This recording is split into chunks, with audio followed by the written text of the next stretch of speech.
This is Alex Yu and you're watching the Ragin Ronin review. Today I'm going to review Sucker Punch. Let me start off by saying that I really like Zack Snyder's body of work. I mean, I actually didn't watch The Legends of Ga'Hoole and okay, don't kill me for this, but I haven't watched The Dawn of the Dead. I have it on Blu-ray. I haven't watched it yet. I only bought it actually recently. But anyways, I first found out about Zack Snyder when I watched 300. And afterwards I watched Watchmen. I like them both a lot, with 300 being my favorite. In Sucker Punch, I saw the trailers a long time ago. I saw all the articles talking about Zack Snyder is making this kind of fairy tale movie, which is described as like a geeky version of Alice in Wonderland. And it's going to involve like babes and guns and all that stuff. And I'm just thinking, okay, that's pretty cool. I'm gonna read more about it as the production progresses, right?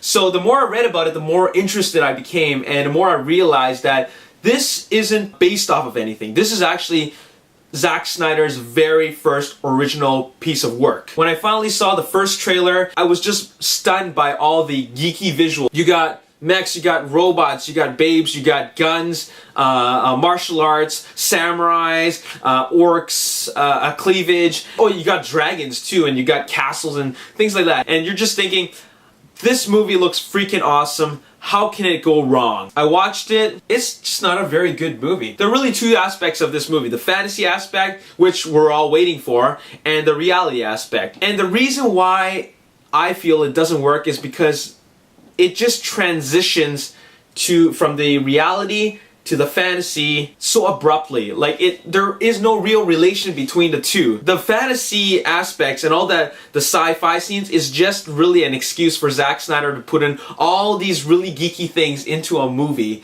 But he can't just put it in there for no reason. He tries his best to tie it into this really not so interesting story. And what really hurts the movie a lot is the characters. Like, you don't care for them at all. I just wasn't invested in any of the characters. Only one character actually stood out, and that was Blue, which was the main villain, and Sweet Pea, which is the girl. She was trying to convince the other girls not to escape. That was the only character out of all the girls that really had some sort of drive in the movie.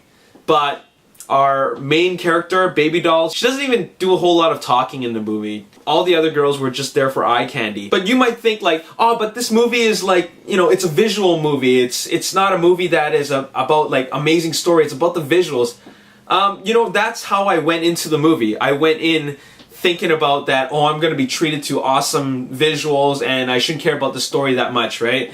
But it just doesn't work that way, because this movie is actually tailored for teenage boys. It just is. I don't care what you say, but you know, as you mature and watch more movies, you start realizing that you need more substance in a movie to really enjoy it. Because I really want to know why that these guys are fighting. And I want to be able to root for the characters, and I care whether they get shot or live or die or make it. I didn't care for any of them. If they died, who cares? The reason why I couldn't connect with the action and all those sci-fi fantasy scenes was because there was no sense of danger in it. There was all the girls were just way too invincible. They had all these weapons. They walked into the battlefield without even ducking into cover. Yeah, they did duck into cover, but there were some scenes where they just went out there with all guns blazing, and then they just kicked so much ass, like kung fu and all that stuff. The action actually got kind of boring because you just kept on seeing these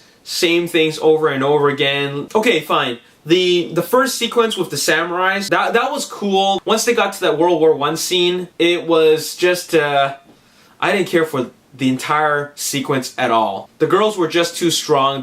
They weren't getting hurt, and it was just money shot after money shot after money shot after money shot, and like, who cares? But there is one part of the movie that kind of redeemed itself. I'm not saying that it saved the entire movie, but this was just pure Zack Snyder goodness. And this is, you know, just a minor spoiler, but it was a scene that involved robots, and it was just so well done. And hats off to Zack Snyder for directing such an amazing scene. Unfortunately, that still wasn't good enough to save the movie. It was an amazing sequence, and it really blew my mind, but afterwards it fell flat again because we were just treated to nothing special after that. In fact, everything you've seen in the trailer is what you see in those sci-fi sequences. I really thought that there was going to be a surprise scene that we didn't see in the trailer, but unfortunately, we saw pretty much every scene. It's kind of like how Michael Bay doesn't show us everything in the trailer. He actually leaves a whole bunch of surprises for us in the movie. But Zack Snyder didn't do that. Basically just showed little clips of every single sci-fi sequence and put in that 2.5-minute trailer, and we saw it all. There was so much that was wrong with the movie. Like, it just didn't work for me. It was actually pretty boring, and I really didn't care for those reality scenes. I just wanted to see all those cool sci-fi action sequences.